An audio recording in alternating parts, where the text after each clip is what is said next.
Next question ہے جی بھائی، سورۃ بنی اسرائیل کی آیت نمبر 33 انہ کان منصورا سے حضرت ابن عباس رضی اللہ تعالیٰ عنہ نے حضرت معاویہ رضی اللہ تعالیٰ عنہ کی ملوکیت کو ثابت کیا ہے، اور تفسیر ابن کثیر میں اس حوالے سے ابن عباس کا قول صحیح سند سے ثابت ہے، وضاحت فرما دیں۔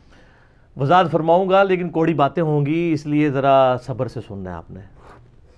یہ سوال تقریباً کوئی 5-6 مہینے پہلے کسی نے بائی لیٹر مجھے بھیجا تھا، میں اس کو سکپ کر رہا تھا بار بار، تو آج کی مجلس سے پہلے مجھے خیال آیا کہ یار یہ سوال بھی اس کو ایڈریس کر ہی دیں، کیونکہ پھر لوگ گلہ شکوہ کرتے ہیں۔ ہم میرے بھائی یہ سارا چیپٹر کلوز کر چکے ہیں، یہ ریسرچ پیپر لکھ کے واقعہ کربلا کا حقیقی پس منظر 72 صحیح الاسناد احادیث کی روشنی میں، جو آپ لوگوں کو درس کے بعد سب کو فری ایک کاپی بھی سارے ریسرچ پیپر کی ملے گی۔ اس میں 200 روایتیں جمع کی ہیں اور سارا ٹروتھ ریویل کیا ہے۔ سر یہ پرانی باتیں ہو گئی ہیں، آپ کے یہ جو جھوٹے دفاع ہیں نا، آپ جتنی بھی نٹی گریٹیز نکالیں گے، پھر مجھے موقع ملتا ہے، پھر میں کوئی 4 باتیں اور کر دیتا ہوں، پھر آپ کو بری لگتی ہیں۔ تو اس میں بھی مجھ سے سن لیں کہ سب سے پہلے تو آپ کے علماء نے بےایمانی کرتے ہوئے تفسیر ابن کثیر میں تحریف کی ہے اس مسئلے میں۔ اچھا جی، تحریف یہ کی کہ انہوں نے آدھا قول نقل کیا، جو باقی قول تھا وہ نقل ہی نہیں کیا۔ ایک ہی سند ہے، ایک ہی حدیث ہے، میں ابھی اس کی صحت پہ نہیں بحث کر رہا۔ یہ روایت جو ہے المعجم الکبیر طبرانی میں بھی موجود ہے، یہ روایت مجمع الزوائد میں بھی امام حیثمی نے لی ہے، انہوں نے لکھا ہے کہ اس میں کئی راوی ایسے ہیں جن کو میں نہیں جانتا، یعنی انہوں نے اس کی تصحیح نہیں کی ہے۔ لیکن جو ناسبی ہیں یا ناسبی نما ہیں، وہ لوگ کہتے ہیں یہ روایت حسن درجے کی ہے، میں کہتا ہوں جی میں انہی کی بات مان لیتا ہوں کہ حسن درجے کی روایت ہے۔ یا وہ کہتے ہیں ابن کثیر بھی اس کو حسن تو نہیں کہتے لیکن رزلٹ اس سے نکال رہے ہیں تو وہ بھی اسے صحیح سمجھتے ہیں، میں کہتا ہوں جی میں مان لیتا ہوں۔ لیکن میرا پہلا سوال یہ ہے کہ تفسیر ابن کثیر جب آپ لوگوں نے چھاپی ہے، آپ نے تحریف کیوں کی ہے؟ آدھی حدیث لکھ کے باقی غائب کر دی، یہ بھی مانیے کیوں کر رہے ہیں آپ؟ اس لیے کر رہے ہیں کہ باقی حدیث آپ کو سپورٹ نہیں کرتی تھی۔ یہ حدیث اس طرح ہے کہ سیدنا عبداللہ ابن عباس رضی اللہ تعالی عنہما اپنے ساتھیوں کے درمیان بیٹھے ہوئے تھے، اور انہوں نے ان کو کہا کہ آج میں تمہیں ایک ایسی بات کرتا ہوں جو راز کی بات ہے، لیکن اتنے بھی راز کی نہیں ہے کہ اس کو میں بیان نہ کر سکوں۔ یہ انہوں نے کہا کہ خاص لوگوں تک چلو میں بات کر دوں۔ تو انہوں نے پھر یہ حدیث بیان کی کہ جو قرآن پاک میں آیت ہے، اعوذ باللہ من الشیطان الرجیم بسم اللہ الرحمن الرحیم، یہ جو 10 کمانڈمنٹس آئی ہیں نا جی سورہ بنی اسرائیل کے اندر، اس میں سے ایک کمانڈ یہ بھی ہے، وَلَا تَقْتُلُوا النَّفْسَ الَّتِي حَرَّمَ اللَّهُ إِلَّا بِالْحَقِّ، کسی بھی جان کو ناحق قتل نہ کرو جس کی حرمت اللہ نے رکھی ہے، سوائے یہ کہ آپ قصاص کے طور پہ قتل کر رہے ہوں، قتل کے بدلے قتل۔ وَمَنْ قُتِلَ مَظْلُومًا، تو جسے مظلوماً قتل کیا گیا، فَقَدْ جَعَلْنَا لِوَلِيِّهِ سُلْطَانًا، تو ہم نے اس کے ولی کو یہ حق دیا ہے کہ وہ اس کا بدلہ لے سکتا ہے، فَلَا يُسْرِفْ فِي الْقَتْلِ، تو وہ قتل کے معاملے میں اسراف نہ کرے، یعنی حد سے نہ بڑھے کہ انہوں نے مارا، ایک مارا ہم ان کے 10 ماریں گے، یہ کام نہ کرے۔ اِنَّهُ كَانَ مَنْصُورًا، اس کی مدد کی جائے گی، یعنی حکومت وقت کا کام ہے کہ وہ اس کی ولی کی مدد کرے اس حوالے سے کہ وہ بدلہ لے سکے، خود نہ قانون کو ہاتھ میں لے۔ ظاہر ہے جوڈیشری کا نظام ہے، اس میں آپ نے تو نہیں کہ میرے باپ کا قاتل ہے تو میں ٹھا گولی مار دوں، نہیں، آپ عدالت میں لے کے جائیں گے، پروف کریں گے، پروف نہ ہو سکے تو قیامت والے دن آپ کو اجر مل جائے گا اور اس کو سزا مل جائے گی، کیونکہ ہم تو آخرت پہ ایمان رکھتے ہیں۔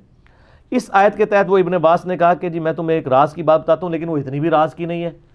تو پھر انہوں نے بیان کیا کہ اسی آیت کے تحت میں نے سیدنا علی رضی اللہ تعالیٰ عنہ سے یہ کہا تھا جب حضرت عثمان شہید ہوئے کہ یہ جو حضرت معاویہ نے یہ ان کے ولی ہونے کا دعویٰ کیا ہے، تو آپ جو ہے نا اس معاملے میں پیچھے ہٹ جائیں، لوگ آپ کو خلیفہ بنا دیں گے لیکن آپ کے لیے خلافت مشکل ہو جائے گی، اور معاویہ جو ہے نا وہ مجھے لگتا ہے کہ حکمران بن جائے گا، کیونکہ وہ ولی کو حق دیا گیا تو اس کی مدد کی جائے گی، اور یعنی وہ یہ بتانا چاہ رہے تھے اللہ تعالیٰ کی طرف سے ان کی مدد ہو جائے گی۔ اچھا، یہ ان کا اجتہاد ہے، یہ کوئی قرآن و حدیث نہیں ہے۔ اچھا جی، تو انہوں نے اتنی روایت نقل کی، آگے تو اور کچھ الفاظ ہیں وہ میں آپ کو بعد میں بتاتا ہوں۔ پہلی تو میں اس کی انجینئرنگ کرتا ہوں کہ حضرت ابن عباس سے ہم اختلاف کر سکتے ہیں۔ امام مالک قبر رسول کی طرف اشارہ کر کے کہتے تھے اس صاحب قبر کے علاوہ دنیا میں کوئی ایسا شخص نہیں ہے جس کی ہر بات مقبول ہو اور کوئی بات مردود نہ ہو سوائے اس شخص کے، یعنی نبی صلی اللہ علیہ وآلہ وسلم۔ تو ابن عباس سے ہم اگر آج زندہ ہوتے تو ان سے ریکویسٹ کرتے کہ سر یہ بتائیے کہ حضرت عثمان غنی کا ولی حضرت معاویہ کیسے بن گئے؟ وہ تو ان کے کزن تھے، ان کا ولی تو ان کا بیٹا ابان زندہ تھا، وہ ہے، وہ ولی بنے گا۔ دوسرا، اگر کوئی ولی بھی ہوگا کیا وہ قانون کو ہاتھ میں لے گا یا حکمران وقت کے پاس اپنا مقدمہ لے کے جائے گا؟ اور سپوز حکمران وقت اس کی بات کو ایکسیپٹ بھی نہ کرے تو کیا وہ پارٹی بنا کے جتھا بنا کے حکمران وقت سے ٹکرائے گا؟ تو وہ کیا تصور ہوگا؟ ریٹ آف دی گورنمنٹ کو چیلنج کرنے والا، ٹھیک ہے نا۔ باقی جنگ جمل صفین نہروان کے اوپر میں نے حدیث بیان کی، نبی علیہ السلام نے تو پہلے ہی فرما دیا تھا کہ یہ کیا کیا کام ڈلیں گے بعد میں۔ انہوں نے بے ایمانی ہے کہ یہاں تک لکھا، اس کے بعد پتہ کیا ہے؟ حضرت عبداللہ ابن عباس نے کہا کہ معاویہ تمہارے اس کے بعد حکمران بن جائیں گے، اور جب وہ حکمران بن جائیں گے پھر یہ جو قریشی تم پر حکمران مسلط ہوں گے، یعنی وہ آل امیہ کے لونڈے، جن کے بارے میں مسند ابی یعلا میں صحیح سند کے ساتھ ہے کہ میں نے آل مروان کے بندروں کو اپنے ممبر پہ دیکھا ہے، اور صحیح مسلم میں ہے کہ میری امت کا یہ قبیلہ میری امت کی اینٹ سے اینٹ بجا دے گا۔ تو صحابہ نے کہا ہم کیا کریں؟ فرمایا کاش میری امت اس وقت ان سے الگ رہے۔ وہ ساری حدیثیں میں نے اس میں ڈالی ہیں، اس پہ میں 1 گھنٹہ اس کا جواب دے سکتا ہوں، لیکن to cut the story short, تو حضرت ابن عباس کہتے ہیں یہ قریشی تم پر حکمران بنیں گے اور یہ پھر تمہیں کیسر و کسرا کے طریقے پہ چلائیں گے۔ اچھا، ہاں یہ بھی الفاظ آگے موجود ہیں، یہ کھا دیے انہوں نے، نکال ہی دیے اس میں سے۔ اس کے آگے سے بھی سخت الفاظ ہیں کہ یہ کیسر و کسرا کے طریقے پہ چلائیں گے، پھر تم میں اس وقت کامیاب وہ ہوگا جو معروف پہ چلے، یعنی ان سے الگ رہے، اور لیکن تم ان سے الگ نہیں رہ سکو گے، تم بھی اسی سسٹم کا حصہ بنو گے، پھر تم بھی اسی طرح تباہ و برباد کر دیے جاؤ گے جس طرح اگلی قومیں برباد کر دی گئی۔ یہ الفاظ انہوں نے بیچ میں سے نکال دیے ہیں، حتیٰ کہ یہاں پہ جیلم سے ایک السنہ رسالہ نکلتا ہے، اس میں بھی انہوں نے حضرت معاویہ کا جھوٹا دفاع کرنے کے لیے حدیث نقل کی، آدھی لکھ کے نا تو آگے ڈیش ڈیش ڈیش ڈال دیا، کیونکہ اگلا حصہ ان کے خلاف تھا، وہ تو ان کی برائی بیان کر رہے تھے۔ کہانی پکڑی گئی، سر کہانی پکڑنے والی ایک شے اللہ نے دنیا سے چھوڑی ہوئی ہے، کون؟ جو کہتا ہے نام ہے بابی، نام ہے بابی، میں ہوں مسلم، علمی کتابی، نہ پرانیاں گلاں، پرانے فرقے، پرانے بزرگ، یہ سارے ان پرانے رہ گئے ہیں، یہ جعلی کام کرتے ہیں، اس میں ساتھ یہ لکھا ہوا ہے۔ اسی طرح کی باتوں سے بعض اوقات شیعہ ڈسیو ہو کے عبداللہ ابن عباس کے بھی خلاف ہو جاتے ہیں، وہ کہتے ہیں دیکھیں اہل بیت میں سے تھا اور وہ اس طرح کی باتیں کرتا تھا، یہ بدگمانی ہے۔ عبداللہ بن عباس کی زندگی میں کئی واقعات ایسے بخاری مسلم میں رپورٹڈ ہے کہ وہ پوری زندگی آل امیہ کے مخالف رہے۔ سب سے بڑی مخالفت جو آپ لوگ سن نہیں سکتے، ہم جب یہ جنگ جمل صفین نہروان کے اوپر حدیثیں بیان کرتے ہیں نا، آپ لوگوں کو تکلیف ہوتی ہے۔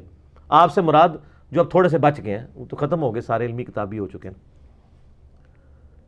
اور ابن عباس وہ حدیثیں سنوایا کرتے تھے، یہ کہتے ہیں چھپاؤ، وہ کہتے تھے سنو۔ حضرت علی بن عبداللہ بن عباس جو عبداللہ بن عباس کے بیٹے تھے، عبداللہ بن عباس نے اپنے بیٹے کا نام علی رکھا ہوا تھا، صحیح بخاری میں حدیث ہے۔ ایک تابعی کہتے ہیں کہ عبداللہ بن عباس نے اپنے بیٹے علی بن عبداللہ کو میرے ساتھ بھیجا اور ہم دونوں سے کہا کہ جاؤ ابو سعید خدری کے پاس اور ان سے ان کی حدیث سنو، جس حدیث کو بیان کرنے پہ سعودی حکومت پابندی لگا دے گی اور پاکستان کے اہل حدیث علماء آپ پہ رافضی ہونے کا فتویٰ لگائیں گے، یہ بریکٹس میں صحیح۔ وہ کہتے ہیں ہم گئے تو حضرت ابو سعید خدری اپنے باغ میں کام کر رہے تھے، ہمیں جب دیکھا تو وہ کام چھوڑ کے آگے، ہم نے کہا حضرت ہم آپ سے وہ حدیث سننے آئے ہیں، اور ہمیں عبداللہ ابن عباس نے بھیجا ہے۔ کون سی حدیث؟ ان کا جو آپ حدیث بیان کرتے ہیں۔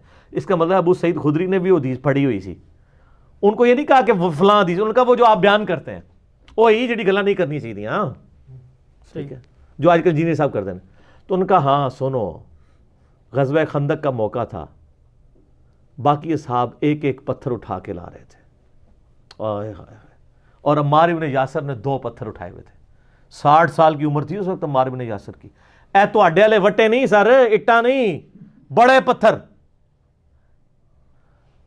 اور باقی یعنی ان کا دین میں جذبہ یہ تھا کہ 2 پتھر اٹھائے ہوئے۔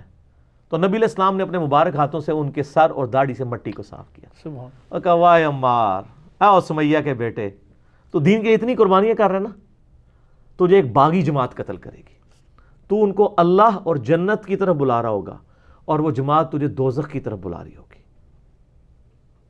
تو حضرت عمار بن یاسر کہتے ہیں اے اللہ میں فتنوں سے تیری پناہ میں آتا ہوں. لیکن یہ تو ڈیسٹنی میں طے تھا کہ ان کی شہادت ہونی ہے. تو سر جنگ صفین میں حضرت معاویہ رضی اللہ تعالیٰ عنہ کے خلاف لڑتے ہوئے عمار ابن یاسر شہید ہوئے ہیں, اور اس کے بعد اسٹیبلش ہو گیا اہل سنت اہل تشیع دونوں کے ہاں کہ دوزخ کی طرف بلانے والی باغی جماعت, پولیٹیکل ٹرم میں, اسلام سے باغی نہیں, پولیٹیکلی باغی, حضرت معاویہ کی جماعت, حضرت علی کی جماعت, اللہ کی جماعت, جنت کی جماعت. تو نبی علیہ السلام کی حدیث بخاری مسلم دونوں میں, میرے کربلا والے ریسرچ پیپر پڑھ لیں. تو جو ابن عباس اس طرح کی حدیثیں اپنے بچوں کو سناتا ہو, چھوٹے چھوٹے بچوں کو گمراہ کرتا ہو, نعوذ باللہ, یہ تو کہتے ہیں بچوں کے ذہن میں ایسی سی باتیں ڈال رہے ہیں, بچے نے گمراہ کر دینا. یہ عبداللہ بن عباس تھے. ٹھیک ہے. اور انجینئرنگ کروں, سنن نسائی میں جو تلبیہ والا چیپٹر ہے, حج پہ جاتے ہیں عبداللہ ابن عباس اور کہتے ہیں کیا وجہ ہے کہ میں عرفات میں تلبیہ کی آواز نہیں سن رہا, اللہم لبیک لبیک اللہم لبیک, لوگ اونچی آواز میں نہیں پڑھ رہا. تو لوگ کہتے ہیں کہ لوگ حضرت معاویہ کے ڈر کی وجہ سے نہیں پڑھ رہے. تو کہتے ہیں اللہ کی لعنت ہو ان پر, انہوں نے بغض علی میں نبی کی سنت کو چھوڑ دیا. اور سنن کبریٰ البیہقی میں الفاظ ہیں, معاویہ کی ناک خاک آلود ہو, ان پر اللہ کی لعنت ہو جنہوں نے رسول اللہ کی سنت کو بغض علی میں چھوڑ دیا. انہوں نے تو بنایا ہوا جعلی محاورہ بغض معاویہ. او بغض معاویہ شاہی کوئی نہیں.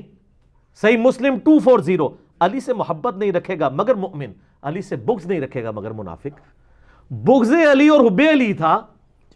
فضائل صحابہ بن حنبل کی کتاب میں حدیث ہے صحیح سند کے ساتھ, مولا علی کہتے ہیں, ظاہر نبی الاسلام کے بتانے پہ موقوف ہے, کہ میری وجہ سے 2 فرقے گمراہ ہوں گے اور 2 فرقے دوزخ میں جائیں گے, ایک میری محبت میں غلوب کر کے اور ایک میری دشمنی میں غلوب کر کے. تو یہ دشمنی میں کون غلوب کیے بیٹھے ہوئے ہیں آج تک؟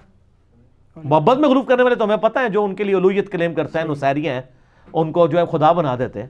یہ دشمنی والے کون لوگ ہیں؟ ظاہر اہل سنت کے یہاں ناسبی گھسے ہوئے, رافضی اور ناسبی دونوں. تو یہ عبداللہ بن عباس سر وہ عبداللہ بن عباس تھے جنہوں نے اتنے سخت لفظ استعمال کیے. ٹھیک ہے. اور اتنی, یعنی وہ اہل بیت سے محبت کرنے والے تھے اور خود بھی اہل بیت میں سے تھے, اہل عباس ہیں. اس کے علاوہ بھی کئی حدیثیں یہاں پہ موجود ہیں, وہ پھر بہت ہی کڑوا ٹاپک شروع ہو جائے گا, تو میں بار بار وہ بات کرنا نہیں چاہتا. میں نے اس مسئلے میں بتا دیا کہ اس میں بھی انہوں نے 2 نمبری کی ہے, آدھی حدیث لکھی ہے. اگر یہ پوری حدیث مانتے ہیں تو اس میں جو حضرت معاویہ کی ملوکیت کے فضائل و برکات انہوں نے بیان کیے ہیں عبداللہ بن عباس نے, اسی حدیث کے اندر وہ بھی لوگوں کو بتائیں. اور وہ جو انہوں نے بیان کیے ہیں بالکل صحیح ہیں, کیونکہ بخاری اور مسلم دونوں میں حدیث ہے. عقبہ بن عامر کہتے ہیں میں نے آخری دفعہ نبی علیہ السلام کو ممبر پہ دیکھا ہے جب آپ اپنی وفات سے 1 مہینہ پہلے غزوہ احد کے شہداء پہ جنازہ پڑھنے کے لیے ان کے قبرستان آئے, اور وہاں آپ نے صحابہ کرام کی عبرت کے لیے جنازے میں ممبر لگا کے وہاں پہ تقریر کی, اور فرمایا دیکھو کہ میں آگے تمہارا پیشوا ہوں, اللہ کی قسم میں اس ممبر پہ یہاں پہ کھڑے کھڑے اپنے حوض کوثر کو دیکھ رہا ہوں, اللہ نے آپ کو دکھا دیا. آپ نے فرمایا کہ دیکھنا مجھے یہ خطرہ نہیں تم میرے بعد شرک کرنے لگو, لیکن مجھے یہ ڈر ہے کہ تم دنیا کے مال میں پھنس جاؤ گے, ایک دوسرے کو قتل کرو گے اور پھر اسی طرح تباہ و برباد ہو جاؤ گے جس طرح اگلے لوگ تباہ و برباد ہو گئے. تو صحابہ کرام کو نبی الاسلام نے یہ یعنی قبرستان میں خطبہ دیا کہ دیکھنا یہ کام نہ کرنا, تو ہو گیا نا, وہ آپ کو پتا تھا کہ ہونا ہے. اس حدیث کی ذرا شرح بیان کریں نا, یہ کہ کن لوگوں کو کہا جا رہا تھا اور کیا ہو رہا تھا کہ نہ کرنا. یہ حدیث بھی ہم نے کربلا والے ریسرچ پیپر میں ڈال کے اس کی پوری ایکسپلینیشن بیان کی ہے کہ نبی علیہ السلام کو یہ بتایا گیا تھا. پھر غدیر خون پہ آپ فرما رہے ہیں صحیح مسلم میں 6225 سے 6228 تک, میں بھی ایک انسان ہوں, میں نے مر جانا ہے. اپنی وفات سے 2.5-3 مہینے پہلے اپنے بعد 2 بھاری چیزیں چھوڑ کے جا رہا ہوں. ان میں سے پہلی چیز اللہ کی کتاب ہے, اس میں ہدایت ہے, اس میں نور ہے. تم اس کتاب کو پکڑو, اپنا تعلق اس کے ساتھ مضبوط کرو. اللہ کی کتاب اللہ کی رسی ہے, جو اسے پکڑے گا ہدایت پہ ہوگا, جو چھوڑ دے گا گمراہ ہو جائے گا. اور دوسری چیز میرے اہل بیت ہیں, میں تمہیں اللہ کا خوف دلاتا ہوں اپنے اہل بیت کے معاملے میں. 3 دفعہ فرمایا, لیکن امت نہیں ڈری, نہ قرآن کو پکڑا اور نہ اہل بیت کو چھوڑا, یعنی چھوڑا دوسرے معنوں میں کہ سب کو قتل کر دیا. ٹھیک ہے جی, سوائے چند ایک لوگ بچے. تو ایک تلخ ٹاپک ہے. میری 10 محرم کے دن 1440 ہجری میں ایک نشست ریکارڈ ہوئی ہے, علمی و تحقیق مجلس نمبر 28, کربلا اور محرم پہ 4 گھنٹے کی. سر وہ آپ ضرور دیکھیں, ہر وقت ہر بات کو ریپیٹ نہیں کیا جا سکتا. تو یہ تو میرا ایک ایسا ٹاپک ہے کہ جس کے اوپر میں فی البدی گھنٹوں بول سکتا ہوں. 101 لیکچر بھی ہے آپ کا. ہاں 101 لیکچر ہے, خلافت و ملوکیت, صحیح مسئلہ خروج اور فکر حسین حق پرستی کی علامت ہے. اور ایک اور ہے خلافت راشدہ کے 30 سال نہج البلاغہ کی روشنی میں, جس میں نے شیعہ کے سامنے رکھا ہے کہ تمہاری پبلک کو بھی تمہارے علماء نے کتنا دھوکہ دیا ہے. جو میں نے 5 خطبات نہج البلاغہ سے مولا علی علیہ السلام کے خلفۂ ثلاثہ کی شان میں بیان کی ہیں. اس کا نمبر کیا؟ اس کا ہے 162A. ٹھیک ٹھیک ہو گیا جی. جزاکم اللہ خیر.